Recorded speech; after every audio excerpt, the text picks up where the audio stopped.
আর এবার নজর রাখবো 21শে জুলাইয়ের প্রস্তুতির দিকে। 21শে জুলাইয়ের শেষ পর্যায়ের প্রস্তুতি তুঙ্গে। বাংলায় ভোটে জয়ের পর রবিবার তৃণমূল কংগ্রেসের শহীদ সমাবেশ, এবং সেই যে শহীদ সমাবেশ সেখানে ইতিমধ্যেই তার জন্য বাংলার বিভিন্ন প্রান্ত থেকে জোড়া ফুলের কর্মী সমর্থকরা তারা ইতিমধ্যেই আসতে শুরু করেছেন। আপনাদের যে ছবি কিছুক্ষণ আগেই আমরা দেখাচ্ছিলাম যে ইতিমধ্যেই কিন্তু সেখানে জোড়া ফুলের কর্মী সমর্থকরা বাংলার বিভিন্ন প্রান্ত থেকে আসতে শুরু করেছেন। বাংলায় ভোটে জয়ের পর, অর্থাৎ আমরা যে জয় দেখেছি একেবারে লোকসভা নির্বাচনের পরবর্তীতে বাংলায় রীতিমতো সবুজ আবির উড়েছে।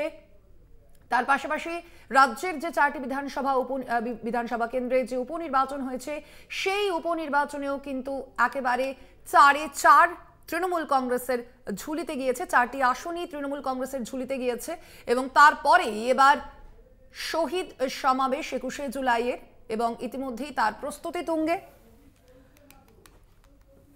জেলা থেকে শহরের বহু প্রান্ত থেকে আসতে শুরু করেছেন ইতিমধ্যেই জোড়া ফুল কর্মী সমর্থকরা। সল্টলেকে সেন্ট্রাল পার্কে মন্ত্রী সুজিত বসুর ব্যবস্থাপনায় একদিকে যেমন 25,000 লোকের থাকা খাওয়ার ব্যবস্থা করা হয়েছে, অন্যদিকে 21-এর মঞ্চ ঘিরে কড়া নিরাপত্তা বলয় তৈরি করা হয়েছে। অবশ্যই সেখানে থাকছেন তৃণমূল সুপ্রিমো মমতা বন্দ্যোপাধ্যায়, তৃণমূলের second in command Abhishek Bandyopadhyay থেকে শুরু করে তৃণমূলের শীর্ষ নেতৃত্বরা, এবং ইতিমধ্যেই সেই যে 21শে জুলাই তার প্রস্তুতি কিন্তু একেবারে তুঙ্গে। বাংলায় ভোটে জয়ের পরই রবিবারে তৃণমূল কংগ্রেসের যে 21শে জুলাইয়ের যে শহীদ সমাবেশ রয়েছে ইতিমধ্যেই তার জন্য কলকাতায় আসতে শুরু করেছেন রাজ্যের বিভিন্ন প্রান্ত থেকে জোড়া ফুলের কর্মী সমর্থকরা একদম। এবং ক্ষুদিরাম অনুশীলন সংঘ থেকে রয়েছেন আমাদের বিশেষ প্রতিনিধি দেবজ্যোতি ঘোষ। আমরা কথা বলবো তার সঙ্গে। দেবজ্যোতি, একেবারে শেষ মুহূর্তের প্রস্তুতি চলছে, এই মুহূর্তে তুমি যেখানে দাঁড়িয়ে রয়েছো সেখানের প্রস্তুতি কেমন চোখে পড়ছে? সামগ্রিক কি ছবি উঠে আসছে? দেখো স্বর্ণালী, রাত পোহালে তৃণমূল কংগ্রেসের সেই শহীদ তর্পণ দিবস 21শে জুলাই তার প্রস্তুতি একেবারে তুঙ্গে। তৃণমূল কংগ্রেসের বহু কর্মী সমর্থক মূলত উত্তরবঙ্গ থেকে যারা এসেছেন তারা কিন্তু এই ক্ষুদিরাম অনুশীলন কেন্দ্রে রয়েছেন। গতকাল থেকেই তারা কিন্তু এখানে রাত্রি যাপন করছেন। তারাও অপেক্ষা করছেন আগামীকাল তৃণমূল নেত্রী মমতা বন্দ্যোপাধ্যায় এবং অভিষেক বন্দ্যোপাধ্যায় কি বার্তা দেন। এই মুহূর্তে কিন্তু তৃণমূল কংগ্রেসের পক্ষ থেকে এখানে কিন্তু থাকার যেমন ব্যবস্থা করা হয়েছে, খাওয়ার ব্যবস্থা করা হয়েছে। এবং আমি এই মুহূর্তে বেশ কিছু তৃণমূল কর্মী সমর্থক যারা দূর দূরান্ত থেকে এসেছেন তাদের সঙ্গে আমরা কথা বলবো। আপনারা কোথা থেকে এসেছেন, আপনারা কি বার্তা চাইছেন তৃণমূল নেত্রীর কাছে? পুরুলিয়া থেকে এসেছি। দিদি, আমাদের 21শে জুলাই এই যে শহীদ দিবস, আগামী কালকে আমরা এসে পৌঁছেছি। দিদির মুখে কালকে 21 জুলাইয়ের মঞ্চ থেকে নতুন কিছু বার্তা শুনতে চাই। দিদি যে কথা বলে আমাদের অনেক কথা রেখেছেন, দিদিকে আমাদের তৃণমূল কংগ্রেসের কর্মীদের পক্ষ থেকে অশেষ ধন্যবাদ। কালকে যদি আমাদের আরও কিছু নতুন বার্তা দেয় সেই জন্য শোনার জন্য আমরা অপেক্ষা করে রয়েছি। স্বর্ণালী, আরও কয়েকজন মানুষ রয়েছে তাদের সঙ্গে আমরা কথা বলার চেষ্টা করব।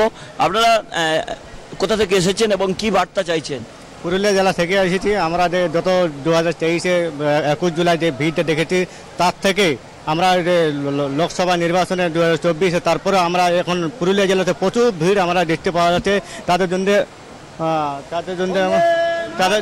জন্য এখানে খুব দেখো তৃণমূল কর্মী সমর্থকদের স্বর্ণালী উচ্ছ্বাস দেখতে পাচ্ছে। তারা কিন্তু মূলত পুরুলিয়া বাঁকুড়ার বিভিন্ন জায়গা থেকে এসেছেন। তারা তৃণমূল নেত্রী মমতা বন্দ্যোপাধ্যায় এবং অভিষেক বন্দ্যোপাধ্যায় কি বার্তা দেন তার দিকেই তারা তাকিয়ে রয়েছেন। এবং দেখো অত্যন্ত গুরুত্বপূর্ণ এবারের 21শে জুলাইয়ের কর্মসূচি কিন্তু রাজনৈতিকভাবে অত্যন্ত গুরুত্বপূর্ণ তৃণমূল কংগ্রেসের কাছে, কারণ এই মঞ্চ থেকে তৃণমূল নেত্রী মমতা বন্দ্যোপাধ্যায় 2026-এর বিধানসভা নির্বাচনের বার্তা দেবেন। অত্যন্ত গুরুত্বপূর্ণ এই মঞ্চে কিন্তু উপস্থিত থাকবেন ইন্ডিয়া জোটের বেশ কয়েকজন প্রতিনিধি বলে সূত্রের খবর। অন্য কয়েকটি রাজনৈতিক দল থেকেও কিন্তু বেশ কয়েকজন তৃণমূল কংগ্রেসে যোগ দিতে পারেন বলে সূত্র থেকে জানা যাচ্ছে। তবে এখনও পর্যন্ত অভিষেক বন্দ্যোপাধ্যায় বা মমতা বন্দ্যোপাধ্যায় এ নিয়ে কোনো কথা বলেননি। তবে এবারের 21শে জুলাই কিন্তু রাজনৈতিকভাবে তাৎপর্যপূর্ণ, কারণ 2024-এর লোকসভা নির্বাচনে এবং উপনির্বাচনে তৃণমূল কংগ্রেস যে ফল করেছে তাদের কিন্তু উচ্ছ্বাস এবারের 21শে জুলাইয়ের শহীদ তর্পণ দিবসে অত্যন্ত গুরুত্বপূর্ণ থাকবে, কারণ তারা চাইছেন তৃণমূল নেত্রী মমতা বন্দ্যোপাধ্যায়, অভিষেক বন্দ্যোপাধ্যায় কী বার্তা দেন তার দিকে যেমন তাকিয়ে রয়েছেন, তেমনি কিন্তু গতকাল 21শে জুলাইয়ের মঞ্চে তৃণমূল কংগ্রেসের যেটা দাবি যে 10 লক্ষ কর্মী সমর্থক তারা আসবেন এবং উত্তরবঙ্গ এবং দক্ষিণবঙ্গ থেকে ইতিমধ্যেই প্রায় 1.5 লক্ষ তৃণমূল কর্মী সমর্থক তারা কিন্তু গতকাল রাত পর্যন্ত এসে গেছেন এবং আজ রাত্রেও কিন্তু বেশ কিছু ট্রেন কলকাতামুখী হবে এবং সকল মানুষের কিন্তু গন্তব্য সেই 21শে জুলাইয়ের মঞ্চ, কারণ তৃণমূল নেত্রী মমতা বন্দ্যোপাধ্যায় এবারে কিন্তু বেশ কিছু বার্তা দেবেন। তবে দলের বেশ কয়েকটা জায়গাতে দুর্নীতি ধরা পড়েছে, সেখানেও কিন্তু তৃণমূল নেত্রী মঞ্চ থেকে বার্তা দেবেন, কারণ তৃণমূল নেত্রী মমতা বন্দ্যোপাধ্যায় 2026-এর বিধানসভা নির্বাচনের কিন্তু দিক নির্ণয় এই মঞ্চ থেকেই করবেন। এই মুহূর্তে বহু কর্মী সমর্থক যেমন উপস্থিত হয়েছেন, পুরুষদের পাশাপাশি বহু মহিলা কর্মী সমর্থকও তারাও কিন্তু এসেছেন। আমরা কয়েকজনের সঙ্গে কথা বলার চেষ্টা করব, যারা দূর দূরান্ত থেকে এসেছেন আমরা তাদের সঙ্গে কথা বলার চেষ্টা করব। আপনারা কোথা থেকে এসেছেন? আমরা পুরুলিয়া জেলা থেকে এসেছি, ঝালা থানা থেকে এসেছি। হ্যাঁ, মিটিং শুনতে চাইছি মমতা দিদি। আমরা জলদা থেকে এসেছি মিটিং শুনতে। মমতা মিটিং গেল তো আমরা আজকে এসেছি, যে কালকে এসেছি, সে আলোচনা করছে সবাই। আপনারা একটু দেখুন এই ছবিগুলো, যে নেতাজি ইন্ডোরের পাশাপাশি ক্ষুদিরাম অনুশীলন কেন্দ্রেও কেমন বহু কর্মী সমর্থক এসেছেন। তারা কিন্তু তৃণমূল নেত্রী মমতা বন্দ্যোপাধ্যায় কি বার্তা দেন তার দিকেও যেমন তাকিয়ে আছেন। অন্যদিকে রাজনৈতিক দলগুলোও কিন্তু লক্ষ্য করে রয়েছেন তৃণমূল নেত্রী মমতা বন্দ্যোপাধ্যায়ের এই রাজনৈতিক সভার দিকে। তবে স্বর্ণালী, একটি বিশেষ সূত্র থেকে জানা যাচ্ছে ইন্ডিয়া জোটের বেশ কয়েকজন নেতাও কিন্তু এই মঞ্চে উপস্থিত থাকতে পারেন বলে সূত্র মারফত জানা যাচ্ছে।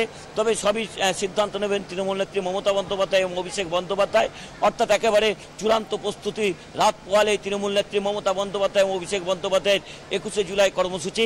মমতা বন্দ্যোপাধ্যায়ের রাজনৈতিক উত্থানের পিছনে যে কয়েকটি রাজনৈতিক লড়াই ছিল তার মধ্যে কিন্তু 1993 সালের 21শে জুলাইয়ের যে কর্মসূচি, সেখানে আইডেন্টিটি কার্ডের দাবিতে এবং নির্বাচন সুষ্ঠুর দাবিতে তিনি কিন্তু যে মহাকরণ অভিযান করেছিলেন, সেখানে 14 জন কংগ্রেস কর্মী নিহত হয়েছিলেন। তারপর থেকে তৃণমূল কংগ্রেস তৈরির পর থেকে এই দিনটিকে শহীদ দিবস হিসেবে পালন করেন, অর্থাৎ স্বর্ণালী একেবারে শেষ মুহূর্তের প্রস্তুতি তুঙ্গে।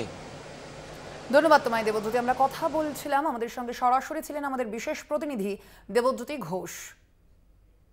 21শে জুলাইয়ের প্রস্তুতি তুঙ্গে, রাজ্যের বিভিন্ন প্রান্ত থেকে জোড়া ফুলের কর্মী সমর্থকরা তারা এসে পৌঁছেছেন ইতিমধ্যেই এবং তার পাশাপাশি একেবারে যে মঞ্চ 21শে জুলাইয়ের তা সেই মঞ্চস্থল কিন্তু খতিয়ে দেখছেন পুলিশ প্রশাসন। বিনীত কুমার গোয়েলও সেখানে উপস্থিত থেকেছে। আপনারা জানেন পুলিশ কমিশনার তিনি এসে পৌঁছেছেন সেখানে এবং সম্পূর্ণ 21শে জুলাইয়ের মঞ্চ ঘিরে কড়া নিরাপত্তা বলয় ইতিমধ্যেই তৈরি করা হয়েছে।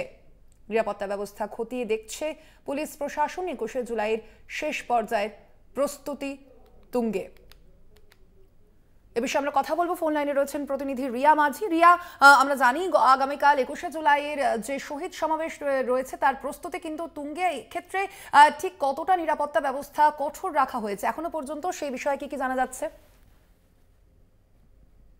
স্তরীয় নিরাপত্তার ঘেরাটোপে গোটা শহরকে মুড়ে ফেলা হচ্ছে এবং ইতিমধ্যেই কলকাতা পুলিশের হায়ার অফিসার্সরা তারা বারে বারে আসছেন এবং যে মূল যে মঞ্চ রয়েছে সেখানে তারা তদারকি করছেন বা সেখানে তারা ভিজিট করছেন এবং সমস্ত জায়গার যে সিকিউরিটি সেগুলো যাতে আঁটো থাকে সেই বিষয়টা নিশ্চিত করছে।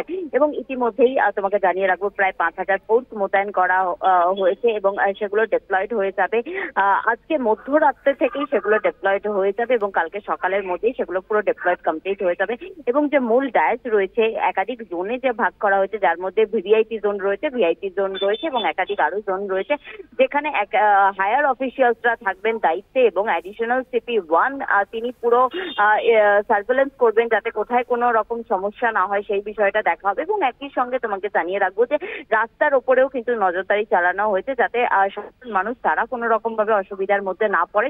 তাই জন্য ইতিমধ্যেই ট্রাফিক নোটিফিকেশন দেওয়া হয়েছে, যেখানে বলা হয়েছে bedding street, white channel, Dharmatala Dharmatala চত্বর, এস এন ব্যানার্জি রোড সহ একাধিক রাস্তাকে আগামীকাল অ্যাভয়েড করার জন্য, এবং যেহেতু আগামীকাল সানডে সেক্ষেত্রে কিন্তু রাস্তা অনেকটাই কম থাকে, কিন্তু তাও যারা রাস্তায় বেরোবেন তাদের ক্ষেত্রে বলা হচ্ছে যে ধর্মতলা চত্বরকে অ্যাভয়েড করতে, এবং যারা হাওড়া থেকে আসবেন তাদেরকে মূলত ব্রাবন রোড না নিয়ে তারা যদি স্ট্যান্ড রোড নিয়ে রেড রোড হয়ে যদি তারা ইডেন গার্ডেন রেড রোড হয়ে যদি তারা পার্ক স্ট্রিটের দিকে যান সেক্ষেত্রে তাদের কোনো রকম অসুবিধা হবে না। এবং যারা শিয়ালদা রুট ধরবে সেই শিয়ালদা রুট ধরে প্রাচী ব্রিজের সামনে দিয়ে তারা যদি মৌলারি হয়ে যদি মল্লিক বাজারে যান সেক্ষেত্রে তাদেরও কোনো রকম অসুবিধা হবে না, কিন্তু মূলত যে ধর্মতলা চত্বর সেই জায়গাটা যদি অ্যাভয়েড করেন সাধারণ মানুষ তাদের জন্য কিন্তু অত্যন্ত সুবিধার কারণ হবে। একদমই ধন্যবাদ তোমায় রিয়া। আমরা কথা বলছিলাম, ফোন লাইনে ছিলেন আমাদের প্রতিনিধি রিয়া মাঝি। আপনাদের জানিয়ে রাখি, আগামীকালই 21শে জুলাইয়ের শহীদ সমাবেশ রয়েছে এবং তার জন্য রাজ্যের বিভিন্ন প্রান্ত থেকে আসতে শুরু করেছেন কর্মী সমর্থকরা।